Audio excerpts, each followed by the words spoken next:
Donc nous avons vu une première méthode simple et rapide de monter dans Edus. Un petit rappel rapide.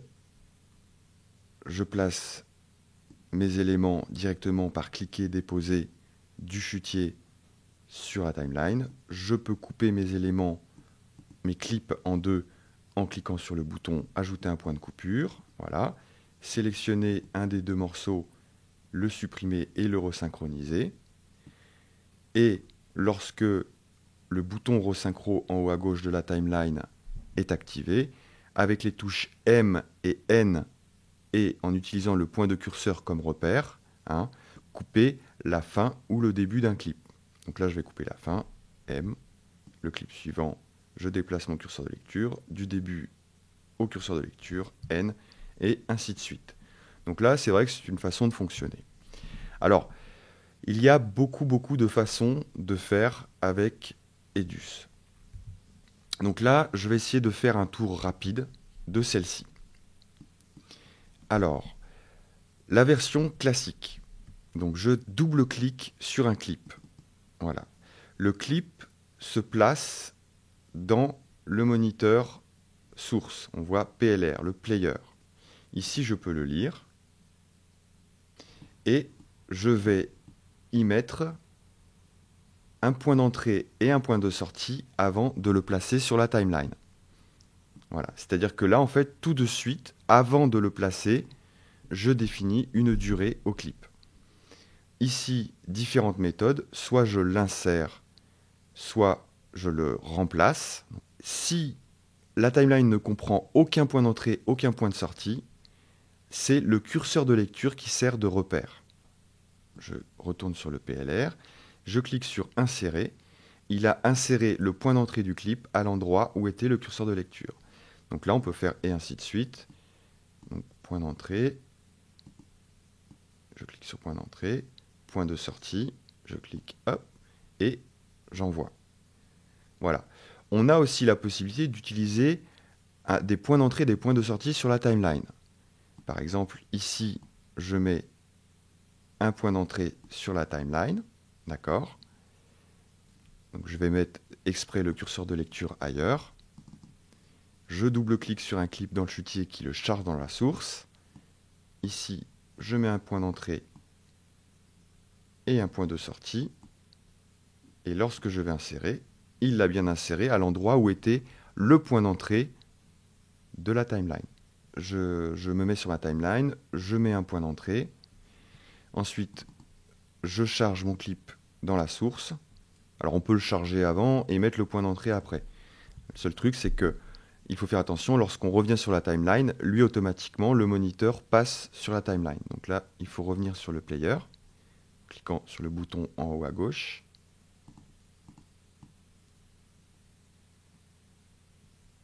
Voilà, un point de sortie.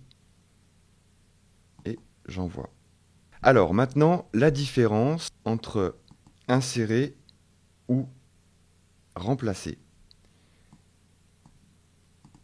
Si j'insère ici, au curseur de lecture, le clip va venir s'insérer et va repousser la partie du clip qui était après le curseur de lecture. D'accord, maintenant je fais annuler. Je reviens sur le PLR et si ce même clip maintenant, je vais cliquer sur le bouton remplacer, le clip est écrasé, tout simplement. C'est-à-dire qu'en fait, il a enlevé, il a écrasé la fin du clip. Ensuite, on a vu qu'il y a des pistes VA, des pistes V et des pistes audio.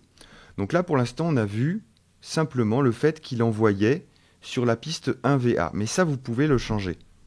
Sur la gauche, vous avez le V ici et l'audio en dessous.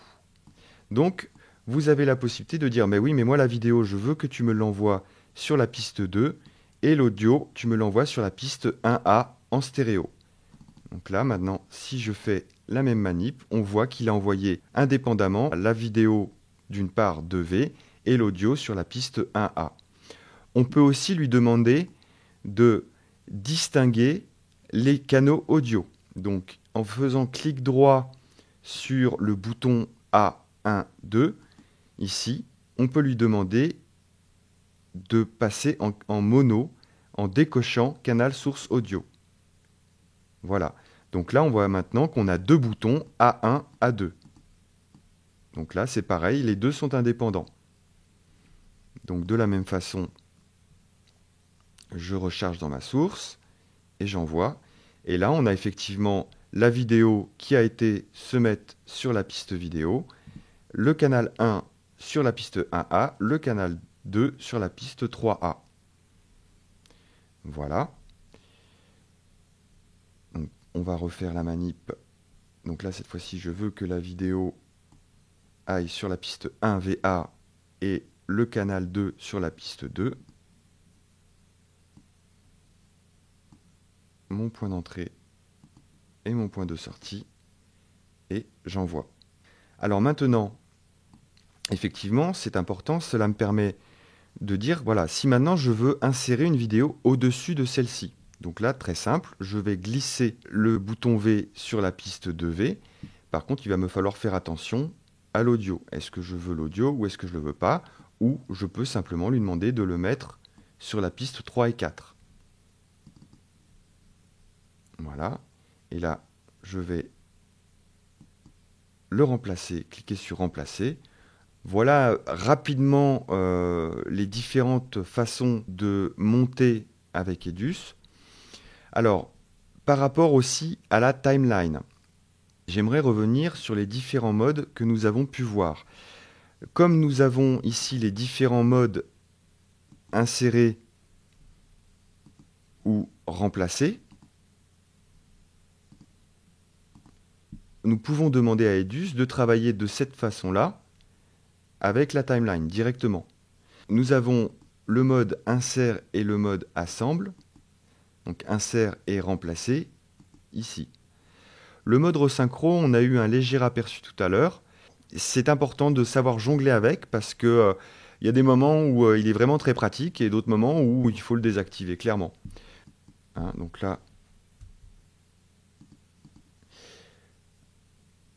on le voit. Donc là, il est actif. Et si je le désactive, si je supprime ce clip-là, eh ben, le trou va rester, effectivement, vu que le mode resynchro était désactivé.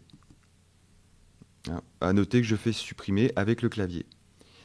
Donc pareil, si le mode resynchro est activé et le mode rouge, hein, le mode assemble, le mode remplacement est actif, là j'aurai la même chose.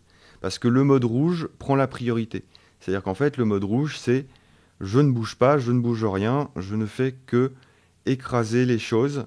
Et bon, c'est des choses qui peuvent être utiles. Personnellement, je travaille beaucoup en mode bleu et je désactive la resynchro. Après, il m'arrive de passer en mode rouge, en mode écrase, pour différentes choses. Donc voilà pour un tour rapide des différents fonctionnements de la timeline. On verra dans un autre tutoriel des choses un peu plus complexes.